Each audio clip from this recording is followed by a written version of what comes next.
Ubos na naman nga niyang sarong utsyabang kanin. Sa tilapia na may gulay tapos maasim-asim. Talagang ang mapapadami ka ng kain. Pag ganito kasariwa yung pagkain na ihahain. Ang tilapia ay may scientific name na Euchromis niloticus. Ayon din sa aking pagre-research about sa benepisyo ng tilapia, tilapia offers benefits such as high quality protein for muscle repair, essential vitamins and minerals like vitamin B12 and selenium, and healthy fat that support heart health. A day in my life as a pogi na content creator. Dahil nga hindi ako anak ng kontraktor ay naisipan kong mamingwit ngayong araw. Kukuha nga pala ako dito ng bigawan or kawayan na aking paggagakudan ng aking pamingwit. Pinili ko nga dito yung pantay na kawayan para hindi ako mapagalan sa pagtitik. Mas okay nga na sa kawayan pa lang ay dapat maging maayos na. Bali 2 kawayan nga lang yung kukunin ko kasi 2 pamingwit lang naman yung gagamitin ko. Ito na nga yung 2 bigaw na nakuha ko. Sinigurado ko nga din na matibay ang nakuha ko. Pagkatapos ko ngang manguha ng kawayan ay nanguha na rin ako ng ipang papain ko. Ang gagamitin ko ngang pamain ay earthworm o alulunti kung tawagin dito sa Preto Diaz or sa Bicol. Makukuha nga yung ganitong uri ng uod sa mga basa na lupa. Ito ang pinagkukuhanan ko ay sa gilid ng sapa, kaya sigurado ako na madami ang aking makukuha. Pakalipas nga ng ilang minutong paghuhukay para makakuha ng pamain ay ganito na karami yung nakuha ko. Saktong-sakto na nga ito pamain. Pagkatapos ko ngang manguha ng pamain ay dumiretso na ako sa spot na aking pamimingwitan. Saglit lang nga na paglalakad ay nakarating na ako dito. Ang spot na ito ay hindi kagandahan pero success na flood control. Dahil nga lahat ng tubig ulan ay napupunta dito. Kaya nga bihirang bumaha sa barangay namin. Sa ilang minuto nga ng aking pamimingwit ay may isa na akong nahuli. Talagang ang napakadami ng isda dito. Kasi nga noon pa man nung elementary and high school ako ay lagi na akong namimingwit dito. Naalala ko nga noon na halos ayaw ko nang umuwi ng bahay pag madami ang nahuhuli.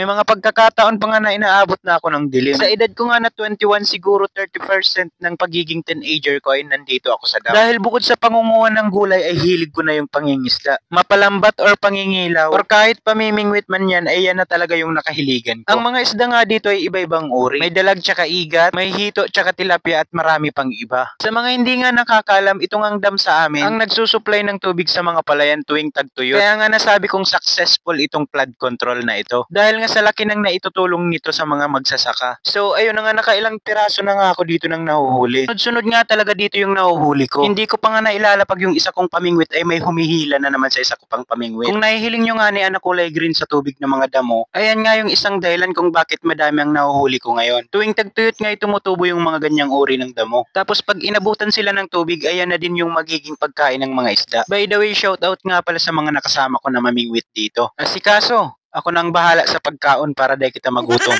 Sa mga namimingwit nga dito, pag may mga maliliit nga kayong nahuhuli ay pakawalan nyo na lang sa tubig. Malaki kasi yung posibilidad na lalaki pa yan tapos dadami. Tayo lang din naman nga yung manginginabang sa mga isda dito. Kaya nga dapat alagaan at padamihin natin dahil malaking tulong ito para sa atin. So ayun na nga madami na nga yung nakuha ko. Sabi ko nga itama na ito dahil magluluto pa ako. Ito na nga pala lahat ng nakuha ko. Inilagay ko na nga ito dito sa planggana na may tubig para malinisan ko na ito. Sa paglilinis nga nito ay kailangan mo lang tanggalin yung kaliskis niya. Sunod ay hihiwain mo sa tiyan tapos tanggalin mo yung bituka at hasang niya. Hindi nga ito tulad sa igat at hito na kailangan mo pang paikutin sa abo or buhusan mo ng mainit para matanggal yung rurog niya or yung nagpapadula sa buong katawan niya. Basta ang paglilinis nito ay parehas lang din naman sa ibang isda. Pagkatapos kong linisan yan ay inasikaso ko na yung gagamitin ko sa pagluluto. Nagsalang na nga din ako dyan ng kanin kasi yung isusunod ko na lulutuin ay yung ulam. Meron nga din ako ditong mga dalang pangpalasa. Sinamahan ko na nga din ito ng 2 talong tapos 2 okra. At nung maluto na nga itong kanin ay inilagay ko na ito dito sa dahon ng saging. Inilipat ko na nga yan dahil dyan din naman ako magluluto sa kaldero ng ulam. Nagpainit na ako ng mantika at nung mainit na nga ay naggisa na ako. Hindi ko na nga din ito nilinisan na kaldero kasi pinagsaingan ko lang naman ito. Nung mag golden brown na nga yung bawang at sibuyas, nilagay ko na nga itong 4 na tilapia na nahuli ko. 4 lang nga yung nilagay kong tilapia kasi mag-isa lang naman ako. Sakto na nga ito para sa akin. Pakalipas nga ng ilang minuto ay kumulo na ito. Nilagyan ko na nga din ito ng kamatis, talong at okra. Hinayaan ko nga lang yung kumulo para lumambot yung gulay tapos isda niya. Nung maluto na nga ito ay ganito na yung itsura niya at inihain ko na.